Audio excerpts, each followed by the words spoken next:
Hello and welcome to my channel. इस video में हम डिस्कस करने वाले हैं कंटेंट मैनेजमेंट सिस्टम के बारे में। तो सबसे पहले आपको पता होना चाहिए सीएमएस क्या है। सीएमएस एक सॉफ्टवेयर होता है जो डिजिटल कंटेंट को क्रिएट, मैनेज, स्टोर, पब्लिश और मॉडिफाई करने में हेल्प करता है। इसमें टेक्निकल नॉलेज की कम ज़रूरत पड़ती है। सीएमएस के फीचर्स क्या हैं?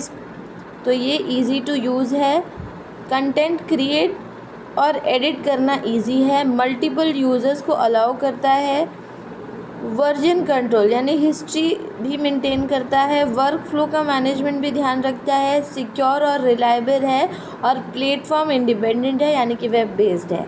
सीएमएस के कंपोनेंट क्या है? सीएमएस के कंपोनेंट है content, application, database, web server end user interface. बात करूँ मैं सीएमएस के टाइप्स की तो इंटरप्राइज सीएमएस ये लार्ज ऑर्गेनाइजेशन यूज़ करता है। वेब सीएमएस वेबसाइट के लिए होती है। डॉक्यूमेंट मैनेजमेंट सिस्टम जिसे डीएमएस कहते हैं, ये डॉक्यूमेंट को मैनेज करने के लिए होता है। कंपोनेंट सीएमएस ये रीयूजेबल कंपोनेंट को के लिए होता है और ओपन सोर्स सीएमएस फ्री और फ्लेक्सिबल होता है। ठीक है, बात करें सीएमएस के बेनिफिट के बारे में तो टाइम और कॉस्ट की बचत होती है, कंटेंट मैनेजमेंट इजी होता है, कोलैबोरेशन इम्प्रूव होता है, एक्यूरेसी और कंसिस्टेंसी मेंटेन होती है, असेसिबिलिटी और अवेलेबिलिटी बढ़ती है, डिसीजन मेकिंग बेटर होती है। सीएमएस के फंक्शंस के बारे में मैं बात करूं तो इसमें काम होता है कंटेंट क्रिएट करना, उसे एडिट और अपडेटेड रखना, कंटेंट को ऑर्गेनाइज और स्टोर करना, कंटेंट पब्लिश करना, यूज़र और परमिशंस मैनेज करना और वर्जन कंट्रोल मेंटेन करना। इसके एग्जाम्पल की मैं बात करूं तो इसके एग्जाम्पल है जैसे कि वर्डप्रेस, जुमला, ड्रूपल, मूडल, Typo3।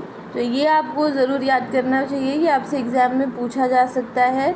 इसके अलावा सीएमएस का यूज़ कहाँ होता है? इसका यूज़ होता है वेबसाइट्स में, जैसे कि इंस्टीट्यूशन की, लाइब्रेरी की, कॉलेज की, ये सब की वेबसाइट्स में, डिजिटल लाइब्रेरी में, ई लर्निंग प्लेटफॉर्म में, आर्काइव और रिपोजिटरी में, इंटरनेट और पोर्टल्स में और बिजनेस ऑर्गेनाइजेशन में। अब मैं बात करूँ यहाँ पे सीएमएस के चैलेंजेस क्या हैं। तो सीएमएस के चैलेंजेस हैं सिक्योरिटी इशू, हाई कस्टमाइजेशन में प्रॉब्लम, रेगुलर अपडेट की इसको ज़रूरत रहती है और टेक्निकल सपोर्ट की ज़रूरत रहती है। कॉस्ट, कुछ सीएमएस में काफ़ी कॉस्टली रहता है ये। ठीक है, अब सीएमएस के वर्क फ्लो की बात करें हम तो सबसे पहले कंटेंट एडिट किया जाता है, फिर उसके बाद उसे स्टोर किया जाता है, फिर पब्लिश किया जाता है, फिर यूज़र को एक्सेस मिलता है और लास्ट में रिव्यू एंड अपडेट किया जाता है। ठीक है,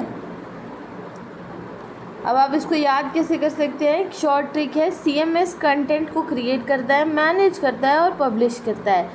create, manage, publish, access and update. Super short revision, CMS एक ऐसा सिस्टम है जो डिजिटल कंटेंट को क्रिएट, मैनेज, स्टोर, पब्लिश और मॉडिफाई करने में हेल्प करता है। ये यूज़र फ्रेंडली होता है और टाइम, कॉस्ट और एफर्ट की बचत करता है। ठीक है, thank you and have a good day to you. कोई भी क्वेश्चन हो तो मुझसे कमेंट सेक्शन में ज़रूर पूछिएगा।